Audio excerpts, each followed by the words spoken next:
Hello everyone, this is UPSC main series. So today we are going to start Indian economy.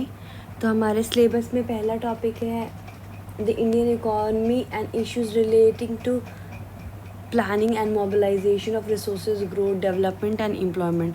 सो उसमें पहला question है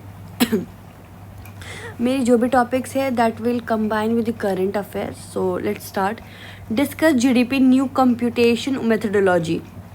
ये क्या बोल रहा है कि जीडीपी ने न्यू कंप्यूटेशन मेथडोलॉजी अपनाई है. ओके तो सबसे पहले आप इंट्रोडक्शन में ये लिखेंगे कि GDP called final value of goods and services produce in the domestic territory in a given period usually 1 year. ठीक है. CSO सेंट्रल ऑर्गेनाइजेशनल स्टैटिस्टिकल जो NSO का पार्ट है. In 2015 change its calculation method. इसने क्या किया, अपना कैलकुलेशन मेथड को चेंज किया as per UNSNA system of मतलब United Nation system of national account, जो सारे कंट्री अपनाते हैं. ये मेथड अपनाते हैं अपना जीडीपी को मेंशन करने के लिए. तो अगर किसी देश के अंदर एक स्पेसिफिक पीरियड मतलब 1 साल के अंदर में अगर कोई प्रोड्यूस हुई है फाइनल गुड्स एंड सर्विसेज की total value, that is known as GDP. GDP उसी को कहते हैं. इंडिया में 2015 में सेंट्रल स्टैटिस्टिक्स ऑफिस जो NSO का पार्ट है, जीडीपी कैलकुलेशन की मेथडोलॉजी उसने चेंज की. ठीक है, according to the United Nation. अब क्या चेंजेस लेकर आया सबसे पहले देखेंगे. तो अगर याद करने के लिए आप ये चीज़ बोल सकते हैं, ये निमोनिक्स मेरी फिगर गजब है. तो मेरी से आ जाएगा M for MCA21, फिगर से हो जाएगा जीडीपी फिगर एंड गजब से हो जाएगा GV एस्टीमेट, ये से हो जाएगा बेस ईयर. मेरी फिगर तो MCA21 क्या होता है, ये एक कॉर्पोरेट अफेयर ऑफ मिनिस्ट्री है. मिनिस्ट्री कॉर्पोरेट अफेयर है. पहले जीडीपी एस्टिमेशन जो हमारी जो जीडीपी एस्टिमेशन में ना लिमिटेड कंपनी, बहुत ही लिमिटेड कंपनी अपना डाटा यूज़ मतलब डाटा देती थी. ठीक है. लेकिन गवर्नमेंट ने अब क्या किया, MCA21 यूज़ करना स्टार्ट कर दिया. इसमें क्या होता है, ये एक ऑनलाइन प्लेटफॉर्म है, ये एक ऑनलाइन डाटाबेस है जिसमें बहुत सारी कंपनियां अपनी इन्फॉर्मेशंस रजिस्टर्ड करती हैं. ठीक है. जैसे कितना प्रोडक्शन किया उन्होंने, कितनी प्रॉफिट कमाई, कितना इन्वेस्टमेंट किया, कितनी सेल हुई एट्सेट्रा. तो ये ओवरऑल है. तो इसमें क्या हुआ, इसको अपनाने से क्या हुआ, new series of data of registered company, बहुत सारी कंपनियां अपने डाटा रजिस्टर्ड करने लगी. इसमें ज़्यादा से ज़्यादा कंपनियां कवर हुई, ऑर्गेनाइज सेक्टर का डाटा एक्यूरेट आने लगा. इकोनॉमी का एक्चुअल साइज जो है वो बेटर एस्टिमेट होना.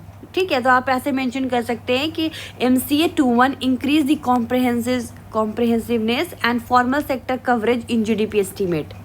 आप ऐसे मेंशन कर सकते हैं. ठीक है. नेक्स्ट आता है आपको फिगर से हो गया जीडीपी का फिगर. पहले जीडीपी को फैक्टर कॉस्ट पे कैलकुलेट किया जाता था. अब किस पे किया जाता है, मार्केट प्राइस पे कैलकुलेट किया जाता है. फैक्टर कॉस्ट का मतलब होता है कि market price minus indirect tax plus subsidies. ठीक है. और मार्केट प्राइस का मतलब होता है आपको factor cost plus indirect tax minus subsidies. ठीक है. मान लीजिए अगर ब्रेड का प्रोडक्शन कॉस्ट 20 रुपये है और GST 5 रुपये लग रही है. अगर ब्रेड का कॉस्ट 20 रुपये है, GST 5 रुपये लग रही है और सब्सिडी हम उसमें 2 रुपये दे रहे हैं, तो सरकार ये तो मार्केट प्राइस में आप क्या करेंगे, 20 + 5 मतलब कितना टैक्स लिया, -2 = 23.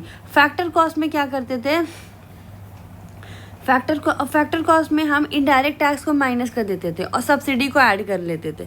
ये डिफरेंसेस है. ठीक है. ये इसलिए शिफ्ट किया गया क्योंकि इंटरनेशनली कंट्रीज़ को आप देखेंगे तो वो अपनी जीडीपी को MP मार्केट प्राइस पे कैलकुलेट करते हैं कि भाई कितना बना उस पर नहीं. फैक्टर कॉस्ट मतलब होता है कितना बना था उस पर नापना. मार्केट प्राइस होता है कि हम जैसे नागरिक कितने में ले रहे हैं. ठीक है.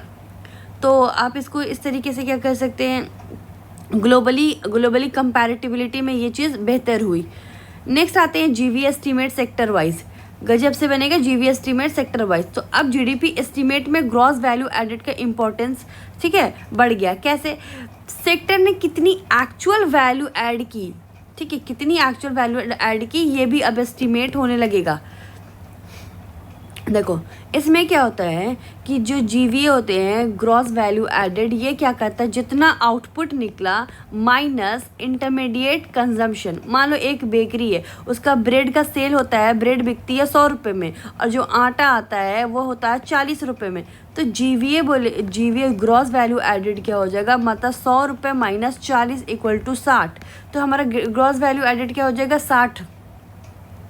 कि आटा 40 रुपये का था, बिका 100 रुपये में, तो ये 60 रुपये एक्स्ट्रा वैल्यू एडेड हुआ है ना। ठीक है, तो हम इसको क्या कर रहे हैं, आपको क्या चेंजेस लाए, जीवी एस्टिमेट किया है, सेक्टर वाइज किया है, ताकि परफॉर्मेंस को और बेहतर समझ सके।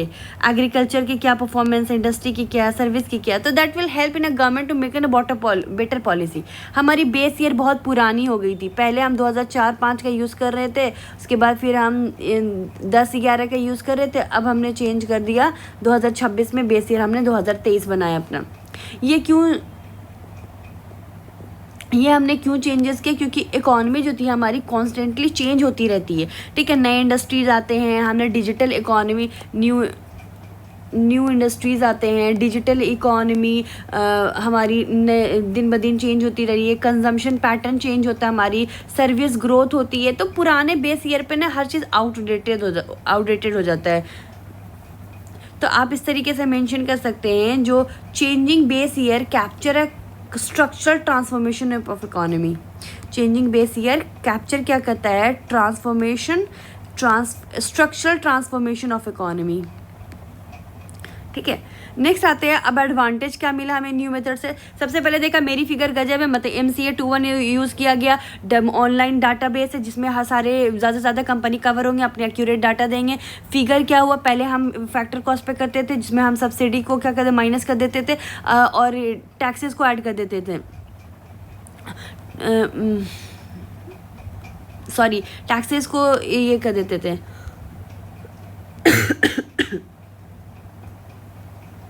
यस। सो हमने टैक्सेस को माइनस कर देते थे और सब्सिडी को बस ऐड कर देते थे, लेकिन अब ऐसा नहीं होगा। हमने चेंज किया है, हमने जीवी एस्टीमेट, मतलब हमने एक्स्ट्रा क्या वैल्यू ऐड किया है उसको भी एस्टीमेट करेंगे, सेक्टर वाइज देखेंगे ताकि हम बेहतर पॉलिसी बनाएं। बेस ईयर जो है वो आउटडेटेड हमें डाटा देती थी, हर चीज़ चेंज हो रही वक्त के साथ। So it will give in structural transformation of the economy, इसलिए बेस ईयर चेंज किया। एडवांटेज क्या, वी विल सी। पहले सबसे पहले common man not go to GV road in Chandigarh. Common से आप याद कर सकते हो कॉम्प्रहेंसिव कवरेज, बहुत सारी कंपनी इसमें इंक्लूड हुई। ठीक है, पहले इंक्लूडेड नहीं थी, तो MCA 21 डाटा यूज़ हुआ, ज़्यादा से ज़्यादा कंपनी इसमें आई। ठीक है, तो आप इस तरीके से लिख सकते हो, फॉरेन इन्वेस्टमेंट ज़्यादा बढ़ा, कंपनी डाटा एक्यूरेट हुई। ठीक है, तो स्टार्टअप एंड सर्विस कंपनी भी better included, GDP estimate more realistic हुआ। तो कॉमन मतलब कॉम्प्रहेंसिव कवरेज किया ओवरऑल। ग्लोबल अलाइनमेंट इसलिए क्योंकि आप देख लो, जब UNSNA का स्टैंडर्ड आप मेथोडोलॉजी अपनाओगे तो इंटरनेशनल कंपैरिजन काफ़ी ज़्यादा इजी हो जाएगा। फॉरेन इन्वेस्टर की ट्रस्ट भी बढ़ जाएगी, तो ग्रोथ कवरेज विल इंक्रीज। ठीक है, तो IMF, वर्ल्ड बैंक जो भी है, ये सब कंपैरिजन इजी हो जाएगा क्योंकि सब ने UNSNA वाली मेथड को अपनाई है। सो दिस, ठीक है, कॉमन मैन से कॉम्प्रहेंसिव, गो से ग्लोबल अलाइनमेंट, GB से GVA better policy. GVA better policy इसलिए हो सकती है क्योंकि आप क्या कर सकते हैं, आप टारगेट कर सकते हैं कि किस सेक्टर में ज़्यादा वैल्यू एडेड हो रहा है, किस सेक्टर में ज़्यादा नहीं हो रहा, तो दैट विल सपोर्ट। तो आप इस तरीके से मैनेज कर सकते हैं। जैसे एग्रीकल्चर GV अगर लो है तो गवर्नमेंट इरिगेशन और MSP पे थोड़ा ज़्यादा पॉलिसी ला सकती है। So if the GVA will be low in agriculture, then government will focus more irrigation and MSP. Robust estimation, जैसे robust estimations like employment, enterprises, performance सब better capture हो सकती है। तो roads आप याद कर सकते हैं robust, and economic planning जो है stronger होती।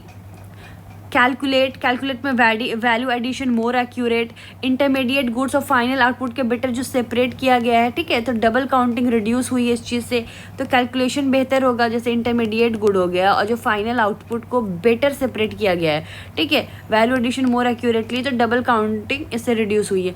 नाउ वी विल सी दी ना वी विल सी कि बहुत सारे इश्यूज भी आए हैं। अब कोई चीज़ हम अपनाते हैं कि चलो ठीक है क्या अपनाएं, वी हैव सीन कि क्या फ़ायदा है वो देखा, लेकिन कहीं ना कहीं उस चीज़ का कुछ नुकसान भी होता है। तो ओए दिल्ली चलेगा क्या परसों, तो ओए से आप मेंशन कर सकते हो ओवर एस्टिमेशन, दिल्ली से आप मेंशन कर सकते हो डाटा इशू, डाटा की इश्यूज आएगी, चलेगा से कॉम्प्लेक्सिटीज़ की प्रॉब्लम दिखेगी, एंड परसों से हो जाएगी प्रॉक्सी। तो आप किस तरीके से ओवर एस्टिमेशन कर सकते हो, जैसे बोला जाता है कि पेपर पे कंपनी प्रॉफिट हाई लिख देते हैं बट ग्राउंड रियलिटी काफ़ी ज़्यादा वीक है। तो added new less on paper growth, added ज़्यादा ठीक है and less on paper growth. तो ये आपको देखने को मिलेगा, जैसे जब ग्रोथ लो ही जब ग्रोथ लो थी तो बट जीडीपी ग्रोथ हाई दिखा रहा था। क्या थी, ग्रोथ लो थी लेकिन जीडीपी कितना दिखा रहा था, हाई दिखा रहा था। इसलिए इकोनॉमिक्स ने इसको जॉबलेस ग्रोथ कहा कि जॉब है ही नहीं लेकिन ग्रोथ दिखा रही है, मतलब जीडीपी हाई दिखा रही इस वजह से। ठीक है, डाटा इश्यूज आ जाती है। अब मान लो MC21 है तो ये वैलिडिटी अनरिलायबल, कभी कभी क्या होता है कि इनएक्टिव कंपनीज, इनकम्प्लीट फीलिंग और रॉन्ग रिपोर्टिंग भी दे दी जाती है इसमें। ठीक है, MC21 में क्या दे दी जाती है, इनएक्टिव कंपनीज या रॉन्ग रिपोर्टिंग या इनकम्प्लीट फीलिंग, ये सारी चीज़ें देती है। NSSO का कंसर्न क्या है कि 30% कंपनीज तो है वो अभी तक अनट्रैकेबल, ट्रैक ही नहीं हो पाती है। तो ये चीज़ आपको क्या बोलते हैं अफेक्ट कर देती क्रेडिबिलिटी और जीडीपी एस्टीमेट को, जीडीपी एस्टीमेट के क्रेडिबिलिटी को, that is going to be an affect. Complexity कैसे है कि आप ठीक है न्यू मेथोडोलॉजी अपने अपना तो नहीं है, लेकिन कॉमन पीपल और इवन जो पॉलिसी मेकर हो उनको मतलब समझाना थोड़ा डिफिकल्ट हो जाता है। देखो जैसे फॉर एग्जांपल आप मान लीजिए आप बहुत सा जगह से, आप इनकम टैक्स से, आप MC21 से, आप NSSO से, ये बहुत जगह से आप डाटा लेकर आएंगे तो दैट विल ये क्या करेगी, ये सब के सब एक कॉम्प्लेक्सिटी क्रिएट कर देगी। कभी इसका डाटा कभी इसका डाटा, तो दैट एक एक्यूरेट डाटा विल नहीं आएगा, तो it will create an complexity. Proxy problem क्या हो सकता है कि use organise sectors as a proxy of unorganise sector. इसका क्या मतलब है कि ऑर्गेनाइज इंडिया में ह्यूज इनफॉर्मल सेक्टर है, हमारे देश में सबसे बड़ा क्या है, अनऑर्गेनाइज सेक्टर बहुत ज़्यादा है। अगर ऑर्गेनाइज सेक्टर की ग्रोथ हो रही है तो ज़रूरी नहीं है कि इनफॉर्मल सेक्टर की भी हो, लेकिन क्या किया जाता है कि इसका डाटा से मान लो ये इसने 10 करोड़ रुपये कमाया तो हम अंदाज़ा लगा देते हैं कि अच्छा इनफॉर्मल सेक्टर ने भी 10 करोड़ कमाया होगी, तो जीडीपी में कितना दिखा देते हैं 20 करोड़, विच इज़ रॉन्ग, बल्कि अनऑर्गेनाइज सेक्टर ने 5 ही किया है। सो ये इन प्रॉक्सी कर देते हैं, मतलब अंदाज़ा लगा देते, तो दैट इज़ अ रीज़न, आप इस तरीके से मेंशन कर सकते हैं। तो इंडिया ने न्यू जीडीपी मेथोडोलॉजी इम्प्रूव की, ग्लोबल कंपैरेबिलिटी उससे बढ़ा, सेक्टरल एक्यूरेसी हुआ, डाटा कवरेज हुआ। ठीक है, लेकिन कंसर्न ये है कि डाटा रियलेबिलिटी कभी कभी ज़्यादा दिखा देते हैं लोग, अनरियलेबल दिखा देते हैं। इनफॉर्मल सेक्टर की एस्टिमेशंस अंदाज़ा पे चल रही है, तो ओवर एस्टिमेशन डिबेट, पेपर पे कुछ वहाँ पे कुछ, यू कैन मेंशन दिस। ठीक है, आप एक वैल्यू एडिशंस में ये लिख सकते हैं कि IMF appreciated improve international compatibility.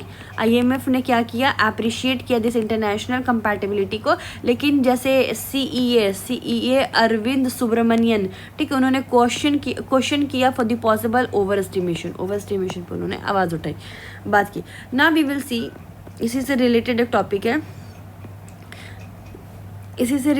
Topic है, आपको जीडीपी जो ईयर चेंज हुई है 2023 की, जिसमें आपको 2047 पे क्या इम्पैक्ट, मतलब 2047 के लिए क्या बेहतर और कर सकते हैं जीडीपी सुधारने के लिए। हमने डाटाबेस अपने 2023 लिया है, तो 2047 तक किस तरीके से सुधार करेंगे कि हम एक विकसित भारत की तरफ रुख मोड़ सके। ठीक है, तो सबसे पहले देखेंगे,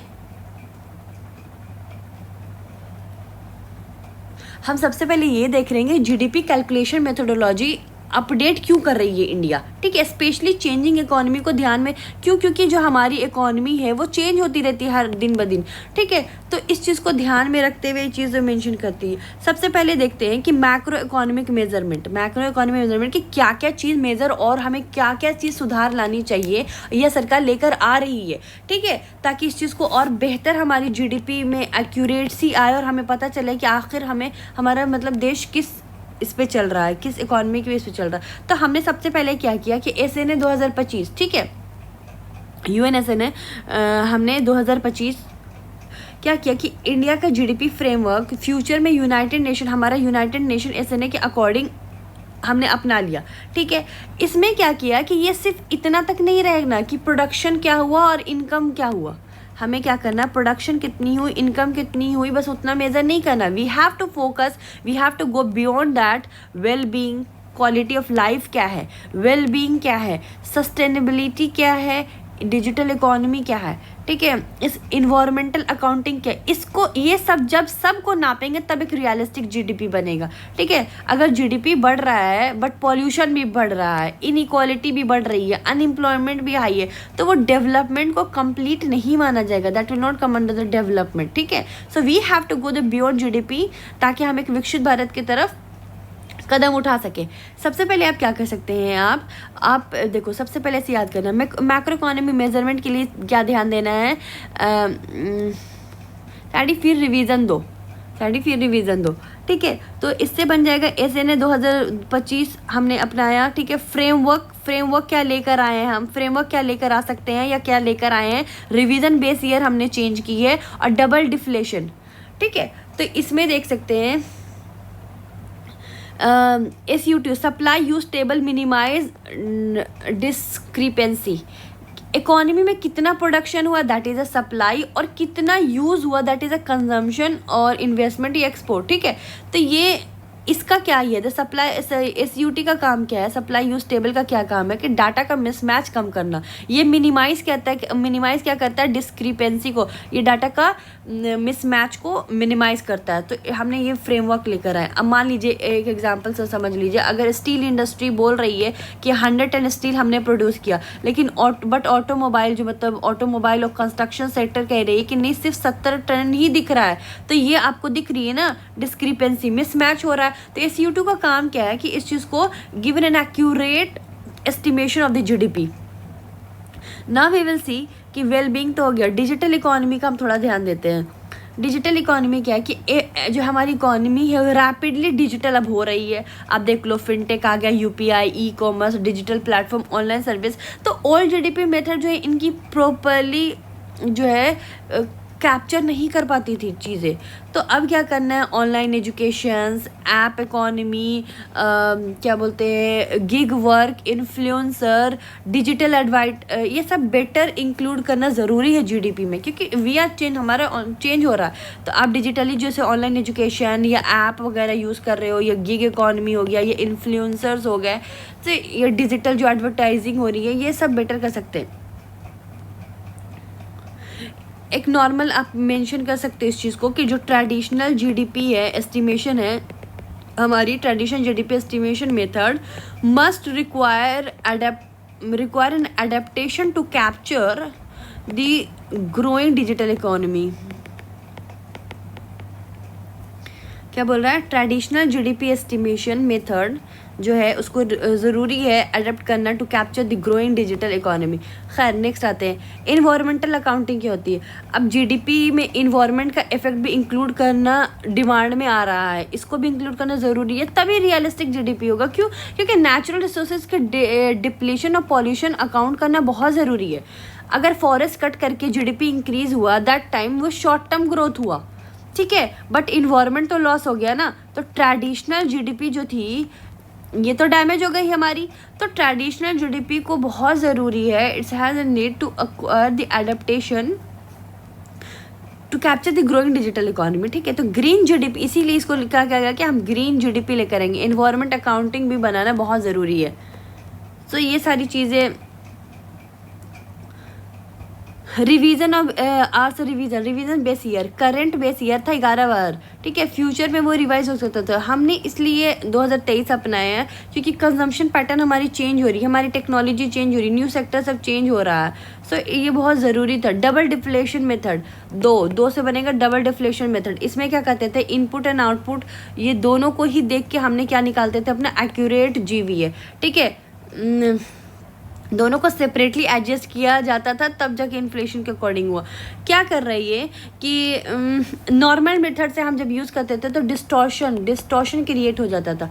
लेकिन डबल डिफ्लेशन से actual value addition better measure होता है कि अच्छा इनपुट में कितना लगा, आउटपुट में कितना लगा, तो मोर एक्यूरेट GVA निकलता है. जैसे कार की प्राइस अगर 10% बढ़ा और स्टील का कॉस्ट 8% बढ़ा है. ठीक है, तो इनपुट कितना हुआ ना आउटपुट कितना हुआ, तो हमें वैल्यू एडिशन तो पता चल जाएगा ना कि 2% हो सकता है. तो ये किया. अब आते हैं तो हमने मैक्रो इकोनॉमिक मेजरमेंट देखी कि हमने किस किस थ्रू मेजर किया, कैसे किया। हमने एसएनए किया, एसएनए से हमें पता चला कि हमें क्या क्या चीज़ ऐड करना है ताकि हमारी जीडीपी हर तरफ से बेहतर हो। फ्रेमवर्क लेकर आए, मिसमैच को डिमिनिश करने के लिए रिवीजन बेस ईयर हम लेकर आए, क्योंकि हम हर दिन बढ़ रहे हैं। डबल डिफ्लेशन लेकर आए कि इनपुट कितना लगा, आउटपुट कितना लगा, तो कितना की बढ़ोतरी हुई। ठीक है, स्ट्रक्चरल ट्रांसफॉर्मेशन कैसे कर सकते हैं। ठीक है, तो स्ट्रक्चरल ट्रांसफॉर्मेशन किस तरीके से चेंज हो रही है। तो तुमको फिर से बुरा लगा तो तुमको से बन सकता है टेक्निकल ड्राइवन सेक्टर। तो हमारे इसमें आप देख सकते हो ट्रेडिशनल सर्वे जो हमारे मेज़र होती थी उसमें क्या होता था कि जो ये नई चीज़ें आई है ये हमारे जीडीपी में मेज़र नहीं होता था। For example fintech, e commerce, digital platform, तो नीड न्यू मेज़र टूल। इसके लिए इसको मेज़र करने के लिए न्यू टूल ज़रूरी थी। तो क्वेश्चन यही पूछ रहा है कि हमने जीडीपी का जो बेस ईयर चेंज किया था या टूल चेंज किया, क्यों किया। तो ये सारी चीज़ें इसमें नहीं आती थी। स्विगी, जोमेटो, पेटीएम, ये तो न्यू मेज़र चाहिए थी इसको।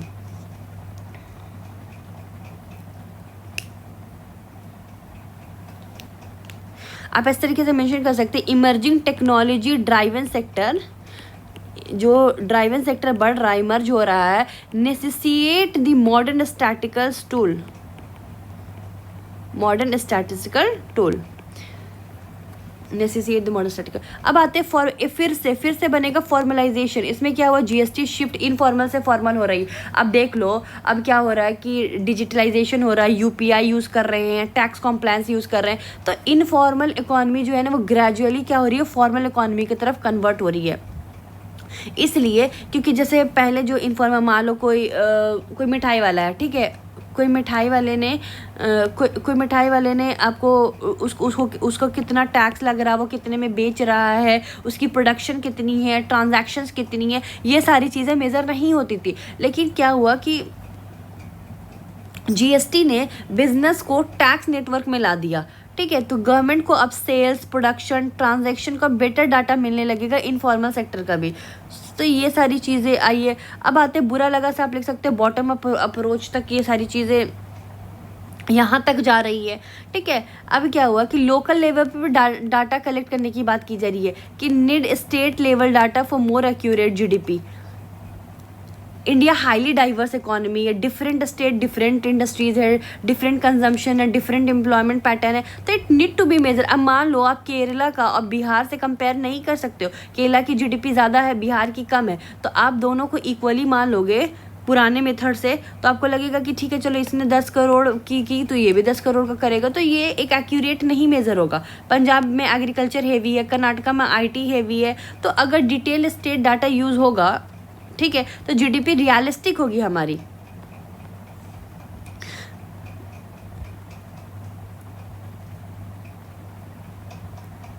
सो वी हैव डन कि देखो मैक्रो इकोनॉमी मेजरमेंट के लिए क्या चीज़ यूज़ किया, स्ट्रक्चरल ट्रांसफॉर्मेशन के लिए क्या बेहतर कर रहे हैं। तुमको फिर से बुरा लगा, मतलब टेक्निकल ड्राइवन सेक्टर, इसलिए न्यू मेथोडोलॉजी आई। अब इनफॉर्मल फॉर्मल की तरफ मूव कर रहा है, बॉटम अप अप्रोच, ताकि हम बेहतर जीडीपी, हाँ तभी तो हम एक विकसित भारत बनेंगे अगर हम हर चीज़ को कवर अप करेंगे। इससे गवर्नेंस एंड ट्रांसपेरेंसी भी बेहतर होगी। ठीक है, तो अगर रिलायबल जीडीपी डाटा मिलेगा तो पॉलिसी मेकिंग हमारी इंप्रूव होगी, इन्वेस्टर कॉन्फिडेंटली अपना इन्वेस्ट कर पाएंगे, ट्रांसपेरेंसी इंक्रीज हो गई, लोगों को पता चलेगा कि अच्छा हाँ रियल में क्या ग्रोथ हो रही है।